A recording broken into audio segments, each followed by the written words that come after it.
안녕하십니까, 오장입니다. 계속해서 이순신 시리즈입니다.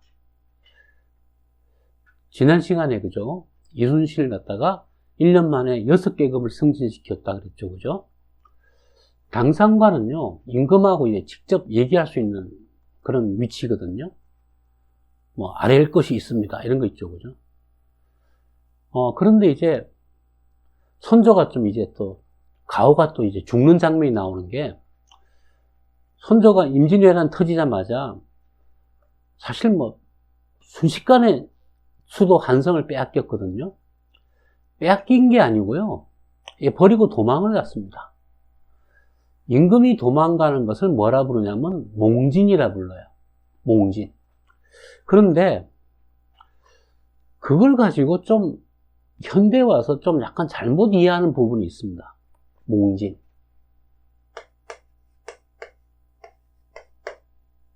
한자를 쓰면요,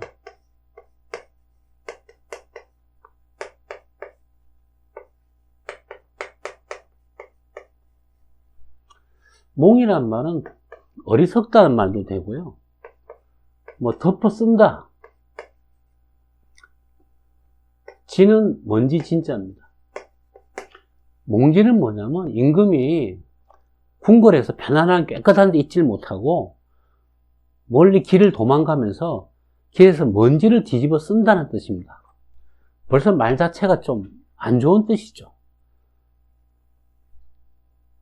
임금께서 몸소 참 길에서 마차 타고 뭐 말 타고 이렇게 피난 가면서 이렇게 먼지를 뒤집어 쓰다니, 뭐 이런 얘기거든요.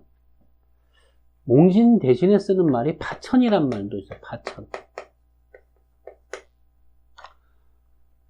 파천도 우리 역사에서 유명합니다. 고종이 조선 말에 러시아 그 뭐 영사관인가 대사관으로 도망갔죠. 그걸 갖다 아관 파천이라고 그러죠. 아라는 말은 러시아라는 뜻인데요, 아라시아라고 해요. 아라시아 대사관으로 도망갔거든요. 그래서 아간 파천, 몽진이나 사실은 같은 말입니다. 그런데 이 몽진을 가지고요, 우리가 흔히 조선 시대를 비판할 때 영화 만들거나 드라마 쓰는 사람들이 너무 이걸 심하게 좀 디스해요. 깎아요. 원래요, 왕국에서는요, 왕이 상대방한테 포로가 되면요, 그 나라 끝나는 겁니다. 어떤 일이 있어도 나라의 임금이나 군주, 황제 이런 사람은 무조건 전쟁터에서 멀리 떨어져야 돼요. 왕이 칼을 들고 나올 때는 그건 이제 나라가 망할 때 마지막에 나서는 거고요, 왕은 항상 위험에서 피해야 돼요. 선조가 설령 진짜 용감한 사람이라서 내가 나가겠다 그렇게 했다 하더라도 조선시대가 유교의 나라잖아요, 그죠?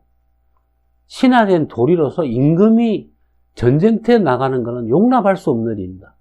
그건 지네가 다 죽어야지 임금이 나갈 수 있는 거예요. 지들이 안 죽기 위해서라도 임금을 위험에 빠뜨리면 안 됩니다. 그래서 선조가 참 도망을 빨리 갔는데, 그 말은 수도 한성을 빨리 뺏겼기 때문에 그래요. 그래서 한양성에 전투도 안 했습니다. 문 열어주고 도망가 버렸어요. 문 연 거는 이제 한양성에 있던 또 뭐 양아치나 불황배들이 문 열어주고 만세 부르고 나간 거거든요. 그러면 일본군이 들어왔을 때 또 뭐 인정받고 또 뭐 좀 챙길 수 있잖아요, 그죠? 그래서 이제 등거리, 즉 전쟁터로부터 일정한 거리를 두는 건데, 선조가 어디로 도망갔냐, 마지막에. 지금으로 치면 신의주죠. 근데 그 당시는 의주입니다. 새로 나중에 만든 도시가 신의주죠. 신의주. 이 말은 뭐냐면 여차하면은 중국 땅으로 만주로 건너가겠다는 뜻입니다. 이게 마지막까지 간 거죠. 자, 여기서 압록강을 건너면은 이제 이건 뭐냐? 이 나라 왕이, 조선 국왕이 망명생활이 시작되는 거예요. 그래서 의주까지 갔다는 것은 갈 때까지 도망간 거죠. 그런데 선조가 꼭 겁이 많아서 도망갔다, 이런 건 아닙니다. 몽진이라는 것은 군주가 잡히면요, 어떤 일이 발생하냐면요. 자, 그 나라 국왕이 최고 권력자가 적한테 포로되잖아요. 역사에 나오는 일인데, 남은 신하들이요, 어떻게 하냐면은 그 왕을 갖다가 폐위시키고 세자나 아니면 세자가 될 만한 사람을 바로 국왕으로 앉힙니다. 그래서 다시 나라 조정을 꾸리는 거예요. 선조가 잡히면은 그날부로 선조는 왕이 아닙니다. 이제 바로 폐위. 남은 신하들이 선조 아들 갖다가 왕으로 앉히는 거예요. 그래서 임진왜란 때 흔히 급상승한 사람이, 주가가 1,000원에서 10,000원을 바로 뛴 사람이 바로 광해군이죠.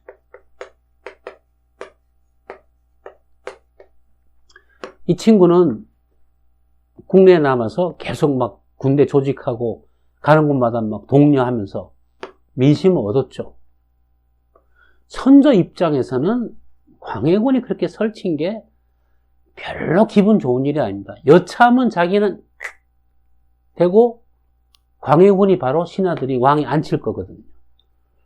그러니까 몽진을 가는 건요, 임금은 잡히면 안 되는 존재예요. 포로로. 그러면 나라의 근본, 즉 국본,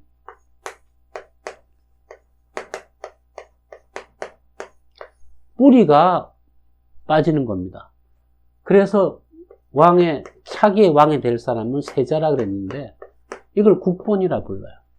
나라의 뿌리다. 지금 임금이 있고, 임금이 앞으로 죽거나 뭐 어떻게 유고시에는 세자가 왕이 될 거기 때문에 나라의 뿌리라고 하는 거예요.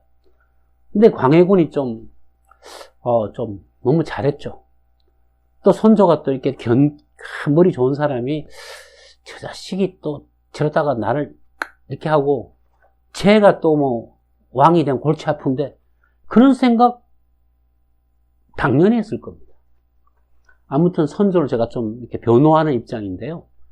그만큼 선조가 저는 나름 유능한 인물이었다 보기 때문에 그렇습니다. 역사에서는 뭐 좀 이렇게 안 좋은 왕으로 돼 있지만, 전 선조애가 잘한 것도 많다 봐요.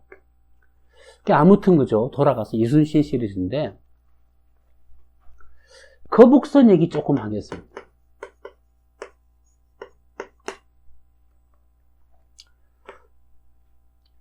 거북선이 흔히 철갑을 둘렀다. 이거는 오늘날에 와서는 거의 아닌 걸로. 왜냐하면 철갑을 두르면요, 배가 무거워져요. 속도가 안 나요. 거북선의 역할이 나름 선봉대에 서서 싸우는 역할인데요. 쳐들어갈 때 거북선이 무거우면 속도가 안 나겠죠. 그래서 그죠. 거북선은 뭐냐면 전에 얘기했던 판옥선, 이렇게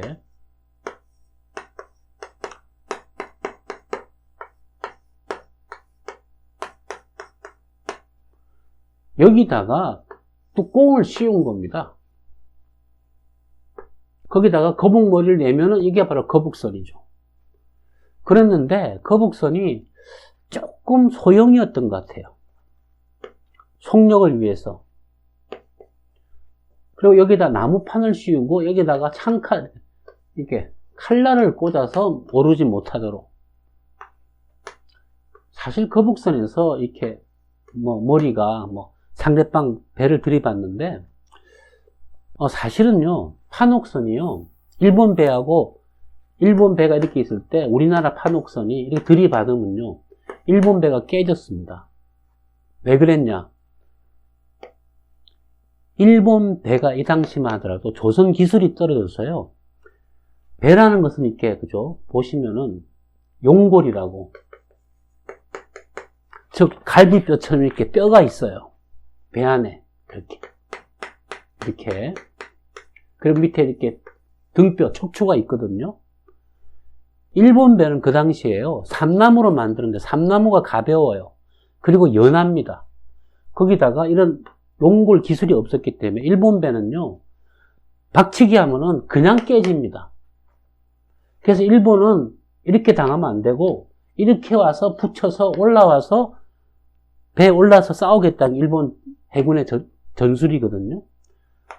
판옥선만 하더라도 거북선이나 우리나라 배가 훨씬 더 기골이 있죠. 골조가 단단했어요. 그래서 거북선만 박치기 하는 게 아니라 판옥선도 유사시에는 박치기 하면 일본 배가 깨집니다. 일본에서 만든 그 최고 큰 배가 3층 배인데요. 뭐 엄청 떠다니는 성이다 그랬는데 사실은 그 골조가 기골이 약했어요. 그래서 일본이 그 당시만 하더라도 이 조선 기술이 우리보다 떨어졌습니다. 그래서 판옥선과 거북선인데 거북선이 나름 약점도 있었던 것 같아요. 그리고 철판은 씌우지 않았고, 다만 거북선의 역할은 뭐냐면 다 가렸기 때문에 적의 배가 그죠, 이렇게 여러 척이 있을 때 거북선이 들어가면요, 가운데 들어가서 뭐 박치기 하려면 해, 단단하니까 그죠, 일제 사격을 할 수 있는 거죠. 이렇게. 이게 거북선이 전방위 사격을 한다. 그리고 적이 총을 쏘분들 뚜껑이 막혀 있어서 아군은 다치지 않는다. 조총 갖고 나무 판을 뚫을 수는 없거든요. 근데 아군은 거북선이 구멍에 내고 일제히 다 사방으로 다 발포를 하면은 옆에 있는 적 해군 배는 다 다치겠죠. 거북선의 역할은 돌파 후 중앙에서 360도 발사. 이게 사실 거북선의 위력입니다. 그리고 조선 그 임진왜란 때 거북선이 이렇게 많이 만들어지지는 않았잖아요. 그죠? 그게 이제 기술적으로 쉽지가 않았던 모양입니다. 여수에 가면은, 여수공항에 가면 선소라고 해서 거북선 만들었던 장소가 있거든요. 그 장소가 선소라, 선소. 자수형이 있던데, 배를 만드는 장소란 뜻인데, 그냥 섬이에요.